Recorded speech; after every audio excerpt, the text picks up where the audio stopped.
16న అమెరికాకు ఎమ్మెల్సీ కల్వకుంట్ల కవిత విదేశీ పర్యటనకు సిబిఐ కోర్టు అనుమతి. ఈ నెల 23వ తేదీన తిరిగి హైదరాబాదు. తెలంగాణ హైకోర్టు జడ్జి గిరిజా ప్రియదర్శిని మృతి. అనారోగ్యంతో ఆసుపత్రిలో చికిత్స. పలువురు రాజకీయ నేతలు ప్రముఖులు సంతాపం. కొంచెం ఓపిక పట్టండి, మారణ హోమం ముందుంది. రాజ్నాథ్ సింగ్ సంచలన వ్యాఖ్యలు. ఇక మనం అంటుండగా ముందరనే ఉంది ముసళ్ళ పండుగ అని జర్ర ఓపిక పట్టండి, మారణ హోమం ముందుగానే ఉంది అనేది ఇక మరి ఈ రకంగా రాజ్నాథ్ సింగ్ ఇక మరి ఆర్డర్ కొడుతుండ్రు. చూడాలి ఎట్టయిద్దు. ముందుగా అలా 16న కవితమ్మ ఎందుకు పోతుంది, ఏంది ఏం కథ అనేది ఒక్కసారి మనం రెండో పేజీలో పోదాం. విదేశీ పర్యటనకు సిబిఐ కోర్టు అనుమతి. ఈ నెల 23వ తేదీన తిరిగి మళ్ళీ హైదరాబాద్కు రానుందట. ఈ నెల 16న బీఆర్ఎస్ ఎమ్మెల్సీ కల్వకుంట్ల కవిత అమెరికాకు వెళ్ళనున్నారు. తమ కుమారుని గ్రాడ్యుయేషన్ కార్యక్రమానికి కవిత దంపతులు హాజరు కానున్నారు.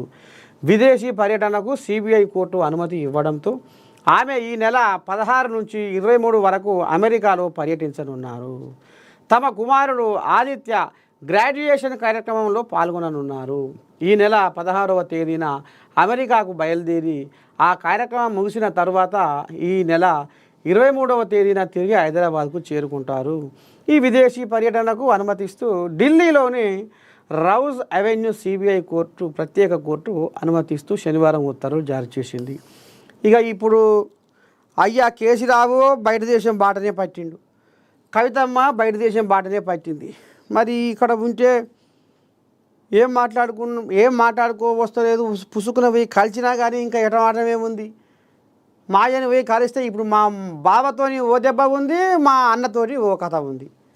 మళ్ళీ పోయి కలిసింది, మళ్ళీ ఏం చెప్తుందో, మా మీద ఏమైనా చెప్తుందా, ఆమెకి ఇంకే రకంగా మరి పెద్ద మనిషి కేసీరావే సలహా ఇస్తుండు, ఇంకేం నడిపిస్తుండు, ఇంకా ఏం నేర్పుతుండు, ఈమెమంటుంది, లోపల ఇంకేం నడుస్తుంది. పుసుకున్న కలిస్తే అందుకనే అమెరికాకు పైనంగా అయితే చిన్నగా అండబెడితే 4 రోజుల పాటు ఇక గిట్నే ఏమన్నా సాటుమాటు ముచ్చట్లుంటే పార్టీ గురించి కానీ ముందు భవిష్యత్ ప్రణాళిక ఇంకా ఏ రకంగా మనం ముందడుగేయాలి, ఎట్లా ఏంది ఏం కథ అనేది మరి ఇక బయట దేశంలో పోయి తండ్రి బిడ్డ ముద్దుగా వ్యవహారం మీద